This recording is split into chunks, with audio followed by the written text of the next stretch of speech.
Hi guys, I'm Abby from Changing Spaces Interiors, and today we've got Claire from Cashflow Leasing with us. She's here today to answer some questions about how she can help our clients with leasing options. We've worked with Claire now for about 4 years, and Claire, do you want to tell us a little bit about yourself and how you got started? Sure. Yeah, thanks Abby, thanks for having me. I really appreciate you asking me to come on and talk about how we work together. Yeah, it's been 4 years. So I started back in 2019. I used to work for another leasing company and obviously got the relationships with lenders and things like that. I left there. I wanted to actually be a sourcer, but I found that really, really difficult. And my mentor at the time said to me, do what you know, and what I knew was asset leasing. When I first started, I honestly thought, who's going to work with me? Do you know what I mean? It was quite scary, but I picked up the phone, spoke to lenders, and they were like, yeah, we used to work with you before, you know what you're doing, so yeah, we'll happily work with you. So that was an immediate, boost of confidence to start the business. That was, like I said, 2019, and then I had to do the big brave thing and go and do lives and things like that on Facebook to get my face out there. Poor people, but I had to, and tell you guys, what I did, and that's how I started really. And yeah, got to know you guys because I knew Mike previously from a training that I did. So yeah, that's how I got started, and I absolutely love it. I enjoy it. It's great to get, what more can you want to give people money and make them happy? That's what I do. Amazing. So how does leasing with Cashflow Leasing differ from your traditional financing options like loans, or if they wanted to purchase outright? So yeah, again, another good question. A lot of people say to me, why don't I just purchase it outright or get a loan? Yeah, they're all good things to do. The reason why leasing is different to a loan is one, the tax benefits to it. So with leasing, you can actually claim corporation tax relief through your business. Whereas a loan, you can't do that. Also, a loan shows on your credit, whereas leasing is secured against the asset and against the business, so it's not going so much against your credit as such. Purchasing it outright, again, yeah, there's obviously no cost for doing that to yourself. It's just you're tying up your cash in a depreciating asset. Mm-hmm. So why not keep that cash, lease the furniture or whatever it is you're looking to do, and use that cash for another project if you've got coming up. Yeah. Okay then, so what is the process for clients to apply for a lease, and how long does it typically take to get approved? Yeah, so it depends on how they come to us. So if you guys have referred them to me, I give them a phone call and I discuss how leasing works, all the ins and outs of leasing, what happens at the end, all of that sort of stuff. So they have a good understanding of what they're getting into. Once we've done that, we then send them out the application form. They send that back with their ID, bank statements, all of that sort of thing. Once we've got that, we then go to the lender that we feel is going to give the best rate based on their circumstances. So their circumstances could vary. So we go out to a lender. Hopefully that first lender says yes, and we get the approval. And that can take anything from a day to, it depends. Some lenders are a bit longer. Normally we'd get a decision within 2 or 3 days. Right, okay, and then what would be the next steps after that? Yep, so once we've got that approval, we let you guys know, so the supplier know that Joe Bloggs has been approved for a lease, and then you guys then have to raise a new invoice addressed to the lender, which I give you all the details of. Once we've got that, the lender will raise the documentation for the customer. The customer needs to download it and print it and hand sign it. Unfortunately, not all lenders have got into the 21st century, and there's 1 or 2 that will do e-sign, but the majority you've got to hand sign it. They have stepped up a little bit by letting people scan the documents back, yeah. Although there is still one that wants you to post them back. Once they've got that, they will then look to pay out to the supplier. Some lenders do ask for the first premium up front, so you will have to pay that by bank transfer in advance, and then once they've received that, within a day or 2 days, the supplier will get paid. So we try and aim that this whole process takes place before, but at least 3 days before delivery, mm-hmm. so that you guys aren't then chasing me saying, where's our cash? Why isn't the customer paid? If things are being delayed, then you've obviously got a couple of options. One, you can change the delivery date, or the customer can pay you in full, which will always be refunded as soon as the lease money is received by you guys. Yeah, we've done that one a few times where we've refunded afterwards. Yeah. Okay, Claire, can clients upgrade items to their lease once the term has started? So as soon as the lease is paid out to you guys, it's set in stone. You cannot amend the amount, you can't amend the items or anything like that. So if anything is incorrect, it's between you and the customer to resolve that and just let us know so we can update them, but they won't amend the price, if that makes sense. Okay. Once that's paid. So if, for instance, you've done a project and they've got a couple of phases, it would be an application per phase. Okay. So they would have to re-go through underwriting and credit checks and things each time. Some lenders will keep the credit checks for, I think it's, I'm trying to remember now, 90 days. So if you've had one recently, you may not have to have another credit check. So it just depends on the lender whether or not they do that, but they would still need to redo an application each time. Okay, so then can you tell us what happens at the end of a lease? Sure. So I always make sure that I speak to my customers to advise them what happens at the end, because a lot of them get confused between renting furniture and leasing furniture. So what we do together is we lease the furniture. So when you rent it, you can return it back to the supplier, which is not what we do. So we're leasing it. And also during that term, they are claiming corporation tax relief. So if they were to own it at the end, technically they can, but there are what we call loopholes that we have to do in order for them to be able to keep the furniture.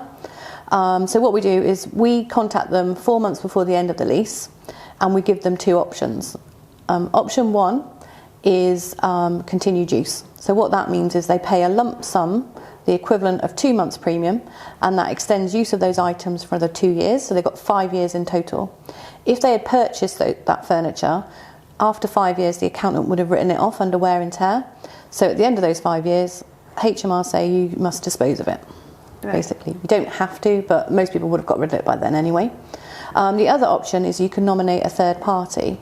So what that means is anyone who's not a director, so it could be a family member or a friend, then you can give me their name and we send you out an invoice for the cost of 1 month's premium plus a £60 admin fee. On that invoice it says that items located at whatever the property address is now belongs to whoever, and that basically means they've now got ownership. So title has never gone from the lender to the customer, and then that person, if it's a family member, they just allow you to carry on using it.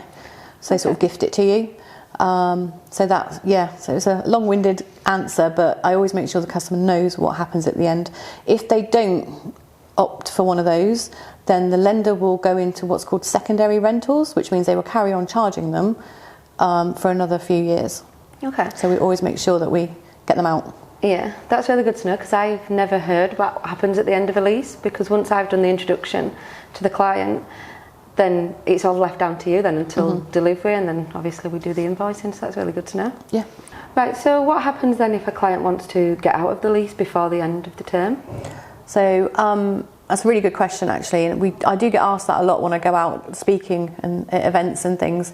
So there's a couple of options that the client can do. So for instance, say they're doing a rent to rent and it's not working, they get out of it, but they're stuck with the furniture. They're still paying the monthly premium. So the option they've got, the first one, which is the easiest, is just move it to another property and let us know the new address. That's the easiest one. They just carry on paying it as normal. If that's not an option, or they can put it into storage. If that's not an option and they want to sell it, obviously they can't sell it because they don't own it. So they have to speak to us and we'll get a settlement figure. Now the settlement figure is exactly what is left remaining on the lease. It's not like a loan where you get a bit of a discount because you're paying it off early. So with a lease, it's set up over the term for the benefits that you're getting. So you'll get the cost of that. You have to pay that directly to the lender, and again, they will release title to us, and then we do the nominate a third party again. So you would tell us who the new owner is, and we charge you 1 month's premium plus a £60 admin fee, and then you're free to sell it on to that new customer or new person. Okay, so what if they don't have anybody that can take it on, so they want to pay the settlement fee? What happens to the furniture then? And they can still pay it off, but they would just be left with the furniture. Right, okay. But we would do like we did before, we'd just nominate somebody who's not a director, so a family member or something, until they can then source somebody to sell it on to. Right, okay. So can you give us some examples of success stories where you've helped clients more recently? Sure, I'd hope that every client that I help is a success, because I'm helping them to grow their business and, get out there doing property, which is what, me and you are both here to do. But yeah, I mean, the core of my business is property people. So that can be varied from your rent-to-renters to your property owners to big projects, that sort of thing. So my core business, I would say, are the smaller deals, so between sort of £5,000 and £12,000, getting them started. So you've got like your rent-to-rent guys that don't own property. Now, it used to be really, really difficult to get borrowing for them because they don't own any property. But we've now got a lender on board that will do what they call tenants. Their rate's slightly more, but if it's helping them to get into it and the property can support it, then it's getting them to grow quicker and get going. And then you've got like the middle ground really, which is your normal landlords. They own property, they're doing HMOs or service accommodation, and they're doing between sort of, like I mentioned, £7,000 to £12,000 to £15,000. Again, it's helping them because it's conserving capital, which is the main focus of all of this. And then we've got like the larger clients that I've been doing a lot recently. And that is a little bit more different because they're not just doing furniture, they're doing refurbs as well. Okay. So we're incorporating invoices from their builders so they can cover like the cost of kitchens and bathrooms and things like that, which is helping them with the refurb cost as well as getting the property up to a spec that, if they didn't have, the cash from us, they would have run out of money and not got that property on the market to get filled. So those ones that I've been doing recently are really interesting because it's a bit different. But yeah, I'm just happy. Every customer to me, as long as I get them lending, that's a success for me. Yeah, I don't like it when I can't, and it's quite rare that I can't. Yeah. And would you find usually that you're helping new property investors, or is it people that have been doing property for a long time, or both?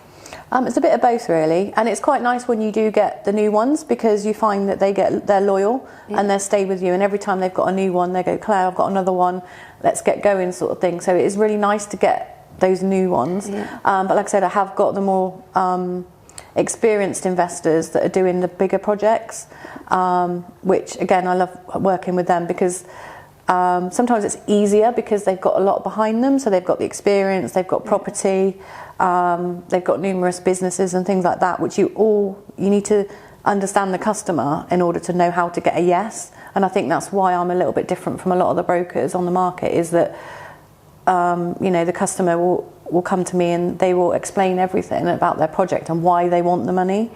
Sometimes I can't get the full amount, but I say to them, we can't get X, but we can get this.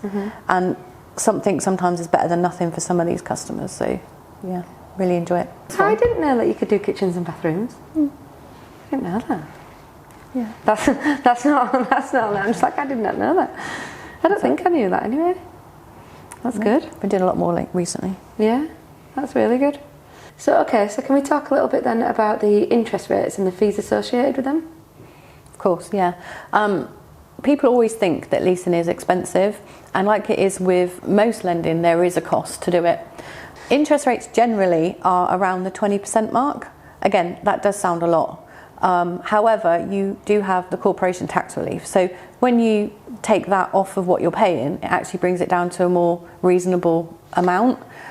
So what we always say is, give us your quote and we'll give you a quote from us to say how much it's going to be. Providing that is affordable, you don't really look at the interest rate because, as I was once told, you never look at the price of the shovel when you're digging for gold. So if the property can support it, why not lease? So like I said, generally it's about 20%. There are some lenders on the market that are slightly less, and there are ways to get better rates. For instance, you can do what's called an RX1, and I've done quite a few of these recently for larger projects. And what that is, instead of having a charge against the property, they've got a restriction, and it's a little bit more security for the lender, and the rates are better because they've got this restriction. They can remove it if you're going to refinance, because that was like obviously a lot of customers, they bridge and then they put it onto a term product. So what they've said to me is they will take it off while they're going through refinance and they will put it back on. So it's not actually going to affect them at all. It just means that they can't sell the property without letting the lender know.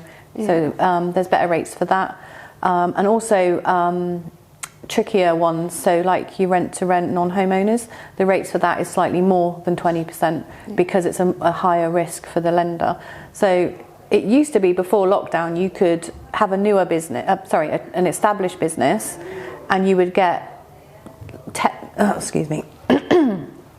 you would get between 10 and 12%, which was really cheap. Yeah. But after lockdown happened, they all stopped doing that. So I think some lenders you can get sort of 14, 15%, but majority it is the 20%. Okay, Claire, so is there anything else that you want to add or anything else that you think we need to cover before we finish today? No, I think we've gone pretty in depth to how leasing works and how I work with my customers and things like that. So no, I think we've done good. Okay.